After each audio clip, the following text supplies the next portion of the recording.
بیوی کا حق کیا ہے؟ ما حق المرأة علی الزوج، عورت کا حق خامند کے اوپر کیا ہے؟ تو حضور علیہ السلام نے فرمایا کہ جو آپ کھائے وہ اس کو کھلائے۔ یعنی یہ نہیں ہے کہ میاں اور بیوی کے کھانے میں اور ان کی غذا میں فرق ہو، جس طرح کا کھانا خود کھائے اس طرح کا اپنی بیوی کو کھلائے۔ اور دوسرا فرمایا کہ جس طرح کا خود لباس پہنے اس طرح کا اپنی بیوی کو لباس پہنائے۔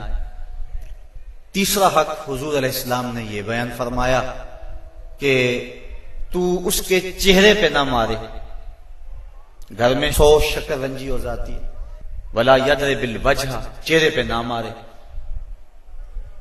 آقا کریم علیہ السلام نے فرمایا لا تضربوا اماء اللہ، اللہ کی لونڈیوں کو مارو نہ، منع فرمایا گیا۔ بعض مرد اپنی حاکمیت جگانے کے لیے، اپنے تغلب کو ظاہر کرنے کے لیے عورت پر تشدد کرتے ہیں اور سمجھتے ہیں کہ یہ ہم نے بڑی بہادری کی ہے۔ یہ کوئی اچھا کام نہیں ہے وہ جو اس نے کیا ہے، شریعت نے روکا ہے، منع کیا ہے۔ عورت مارنے سے درست نہیں ہوگی بلکہ معاملہ اور خراب ہو جائے گا۔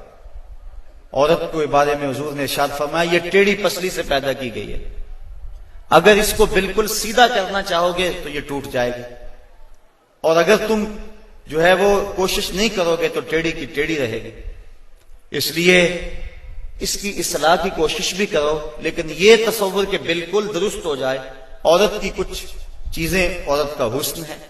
اللہ تعالیٰ نے قرآن مجید کے اندر ارشاد فرمایا کہ وہ لوگ جو محسن اور غافل عورتوں کے اوپر تہمت لگاتے ہیں، تو محسنات الغافلات، اللہ تعالیٰ جل شانہ نے یہ عورت کا حسن شمار کیا ہے، عورت کی خوبی بیان فرمائی ہے، غافل ہونا۔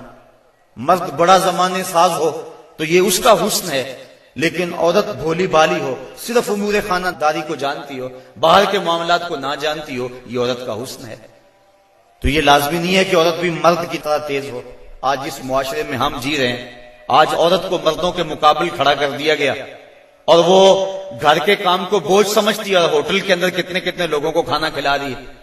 گھر میں کہتے ہیں میرے ساتھ ظلم ہو رہا ہے، ایئر ہوسٹس بھرتی ہو گئی ہے تو 400 جو ہے وہ مسافروں کو جو ہے وہ پانی پیش کر رہی ہے، اور کتنے لوگوں کی بھوکی نظروں کا شکار ہو رہی ہے، ہر کوئی اپنی خواہش کے مطابق اس سے بات کر رہا ہے، تو وہ اتنے لوگوں کی خدمت کر رہی ہے۔ یہ ظلم نہیں ہے؟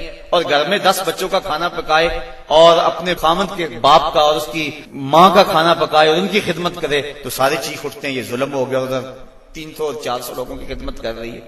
یہ عجیب سا ماحول ہے۔ تو عورت کی کچھ چیزیں جو ہیں وہ اس کا حسن ہے، اور وہی اس کی زندگی کا نکھار ہے، اور وہی اس کی خوبی ہے۔ تو اللہ تعالیٰ نے قرآن مجید کے اندر غافلات کا لفظ عورت کی خوبیوں کو شمار کرتے ہوئے بیان فرمایا۔ تو یہ چونکہ پسلی ٹیڑھی رہے تو پسلی کے ٹیڑھا ہونے میں بھی ایک حسن ہے، اگر سیدھی ہو جائے تو حسن زائل ہو جائے گا، اس لیے فرمایا کہ یہ ٹیڑھی پسلی سے پیدا کی گئی ہے، تو یہ بالکل سیدھی بھی نہیں ہو سکتی ہے، اس کی ناقص العقل ہے، اس کے اندر کچھ کمی ہے۔ اور ایک موقع پہ حضور نے ارشاد فرمایا اگر اس کی کچھ عادتیں تمہیں ناپسند ہیں تو کچھ ایسی عادتیں بھی تو ہوں گی جو تمہیں پسند ہوں گی۔ یعنی ساری عادتیں دیکھو نا، مجموعی طور پہ دیکھنا ہے، وہ تمہاری کتنی خدمت کرتی ہے، ماں باپ کو چھوڑ کے آئی ہے، بہن بھائیوں کو چھوڑ کے آئی ہے، تم سے پہلے اٹھتی ہے، تمہارے بعد سوتی ہے۔ اور کبھی کبھار ایسا ہوتا ہے کہ میاں بیوی اکٹھے کہیں گئے ہوتے ہیں، تو راستے کے اندر دونوں آ رہے ہیں، بچہ بیوی نے اٹھایا ہوا ہے جبکہ طاقتور مرد ہے، اور پھر جب واپس گھر پہنچتے ہیں تو خاوند کہتا ہے کہ جلدی جلدی پانی بناؤ، اور وہ کبھی برف توڑ رہی ہے، کبھی چینی ملا کے پانی تیار کر رہی ہے، اور پھر سب سے پہلے خاوند کو دیتی ہے، بچتا ہے تو خود پیتی ہے۔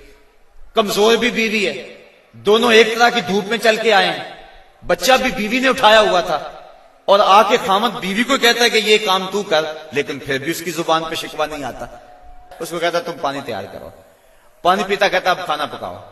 اس گرمی میں پھر بیوی باورچی خانے میں چلی جاتی ہے، کھانا پکا کے آدھے گھنٹے کے بعد پھر مرد کے سامنے رکھتی ہے، وہ کھاتا ہے، کھا کے پھر کہتا ٹانگیں دباؤ، اور شکوہ نہیں کرتی کہ عجیب بات ہے تیرے ساتھ میں بھی اسی طرح تھکی ہوں، میں نے بچہ بھی اٹھایا ہوا تھا، میں نے پھر پانی تیار کیا، اب کھانا سخت گرمی میں بنایا۔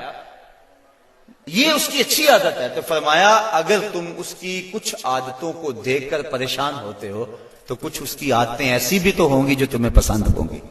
تو اگر یہ تم سوچ لیا کرو تو میاں بیوی کے اندر محبت کا رشتہ مستحکم ہوگا، کمزور نہیں ہوگا. بلکہ کوئی شے بھی جو ہے اس کے کوئی نہ کوئی فائدے ضرور ہوتے ہیں. وہ مثال دیتا ہے، وہ کہتا ہے جو گھڑی بند پڑی ہے نا، ایک دن میں 2 مرتبہ وہ بھی سچ بولتی ہے.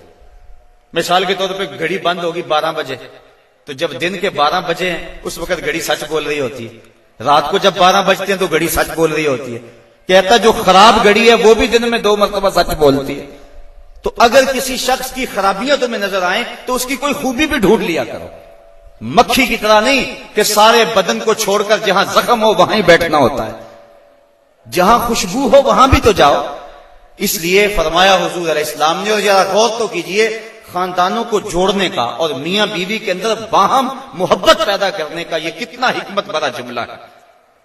یہ جوامع الکلم سے ہے یہ جملہ، اور کتنا حسن ہے اس جملے کے اندر. فرمایا اگر اس کی کوئی بات تمہیں ناپسند ہے تو کوئی اس کی ایسی بات بھی تو ہوگی جو تمہیں پسند ہے، اور تم اس کو دیکھ لو. بلکہ صوفیہ فرماتے ہیں اگر خوبی دیکھنے کا شوق ہو تو کسی اور میں دیکھو، اور برائی دیکھنے کا شوق آئے تو اپنے اندر دیکھو. اگر انسان اپنی زندگی کے اندر یہ رویہ بنا لے تو زندگی میں حسن آ جاتا ہے. لیکن ہمارا جو عمومی رویہ ہے، ہم برائیاں اوروں میں دیکھتے ہیں اور خوبیاں ساری اپنے اندر دیکھتے ہیں. وہ کیا کسی نے کہا تھا کہ کسی کی طرف انگلی اٹھانے والا ذرا غور تو کرے کہ باقی انگلیاں اس کی اپنی طرف اٹھ رہی ہیں. تو ذرا تدبر تو کرے، ذرا غور تو کرے.